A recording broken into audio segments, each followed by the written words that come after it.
Assalamualaikum warahmatullahi wabarakatuh. Perkenalkan, nama saya Syifa Akbar Manik dengan NPM 2108260057. Di sini saya akan mempresentasikan mind map saya yang berjudul Sistem Reproduksi dari blok Basic System, Organ of Special Sense, Reproduction, and Urinary Tract. Kita bahas dulu anatomi sistem reproduksi. Yang pertama ada genitalia maskulina. Ini sistem reproduksi pria.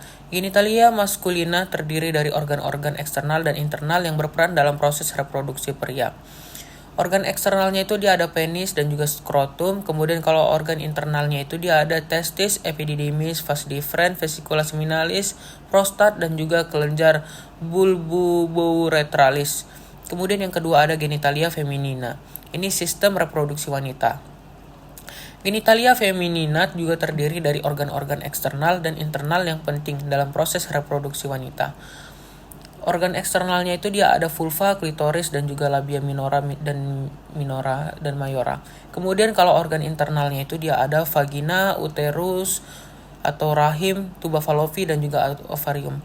Kemudian kita bahas fungsi organ reproduksi.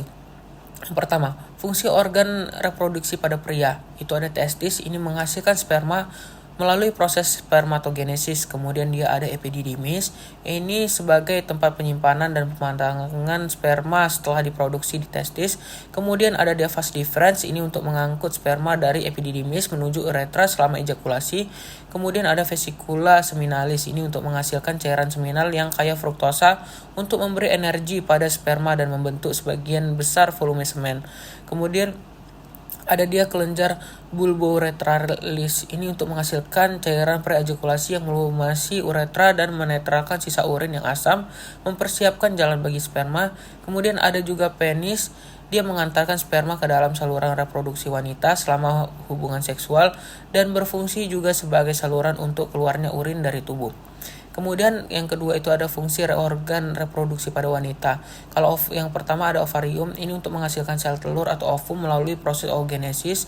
Kemudian ada tuba fallopi, fungsinya itu tempat terjadinya fertilisasi, yaitu pertemuan antara sel sperma dan sel telur. Kemudian ada uterus atau rahim, ini tempat berkembangnya embrio dan juga janin selama kehamilan. Baru ada dia vagina. Vagina ini saluran kelahiran saat persalinan dan juga jalan keluarnya darah menstruasi dari tubuh. Baru ada dia vulva, ini untuk melindungi organ reproduksi internal. Baru klitoris berfungsi dalam memberikan rangsangan seksual. Baru kita bahas tentang histologi sistem reproduksi. Yang pertama, histologi sistem reproduksi pada pria. Ini dia ada yang pertama itu ada testis. Testis itu dia terdapat epitel germinatif. Kemudian kalau di epididymis, yang kedua ada epididymis, ini dia terdapat epitel pseudostratifikasi. Baru yang ketiga ada vas deferens, ini dia terdapat epitel pseudostratifikasi kolumnar. Baru kalau yang keempat itu dia ada vesicula seminalis, ini dia terdapat epitel pseudostratifikasi.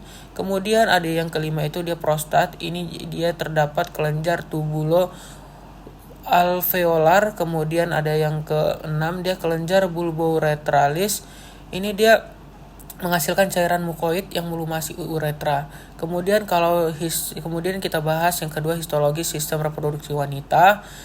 Yang pertama ada ovarium, ini dia terdapat epitel germinatif. Kemudian ada tuba fallopi, dia ini terdapat epitel ciliaris dan non ciliaris kolumnar.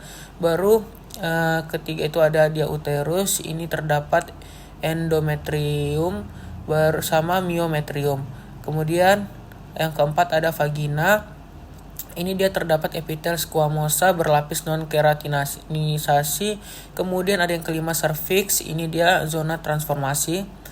Kemudian kita bahas tentang proses spermatogenesis dan oogenesis.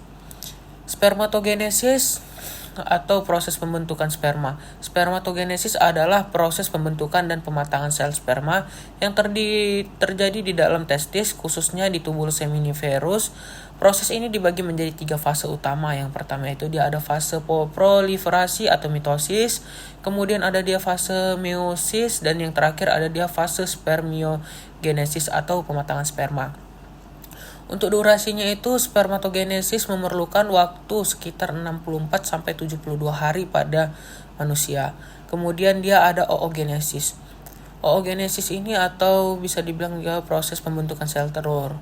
Oogenesis adalah proses pembentukan dan pematangan ovum atau sel telur yang terjadi di dalam ovarium dengan beberapa tahap yang berlangsung sejak perkembangan embrionik hingga setelah pubertas. Dia terdiri dari 3 fase. Yang pertama dia ada fase prenatal atau sebelum lahir, kemudian yang kedua ada fase pasca pubertas, dan yang terakhir ada dia fase pasca fertilisasi. Kemudian untuk durasinya, oogenesis dimulai sebelum lahir, berhenti di beberapa tahap, dan berlanjut hingga menopause. Kemudian kita bahas tentang proses fertilisasi. Proses fertilisasi adalah penyatuan sel sperma dan sel telur atau ovum yang terjadi di ampula tuba falopi, bagian terluar dari tuba falopi. Proses ini melibatkan beberapa tahapan penting. Yang pertama itu dia ada kapasitas sperma, kedua ada penetrasi zona pelusida, yang ketiga ada fusi membran sperma dan ovum, yang keempat ada penyelesaian meiosis 2 ovum, kemudian yang kelima ada pembentukan zigot, dan yang keenam ada segregasi genetik dan inisiasi perkembangan embrio. Kemudian kita bahas tentang fisiologi menstruasi dan menopause. Yang pertama, fisiologi dari menstruasi. Menstruasi adalah bagian dari siklus reproduksi wanita yang terjadi secara berkala dengan durasi rata-rata 28 hari. Siklus menstruasi diatur oleh interaksi hormon antara hipotalamus, kelenjar pituitari, dan ovarium, serta melibatkan 3 fase utama. Yang pertama dia ada fase folikular, ini hari 1 sampai ke 14 hari. Kemudian ovulasi ini mulai dari hari pertama sampai 14 hari. Kemudian dan fase luteal ini dia mulai dari hari ke-15 sampai hari ke-28. Yang kedua ada fase menopause. Fase menopause adalah fase alami dalam kehidupan wanita untuk menandai akhir dari siklus menstruasi dan kemampuan reproduksi. Menopause biasanya terjadi pada usia 45-55 tahun dan ditandai dengan penurunan fungsi ovarium dan penurunan produksi hormon estrogen dan progesteron.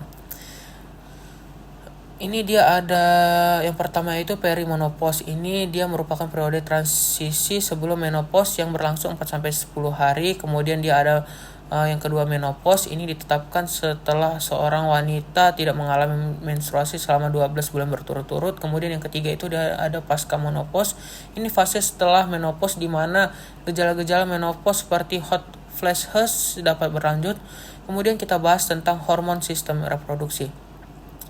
Hormon sistem reproduksi yang pertama itu hormon pada reproduksi pria, ada dia gonadotropin releasing hormone atau GnRH, kemudian ada follicle stimulating hormone atau FSH, baru ketiga ada luteinizing hormone atau LH, baru keempat ada testosteron, dan juga kelima ada inhibin.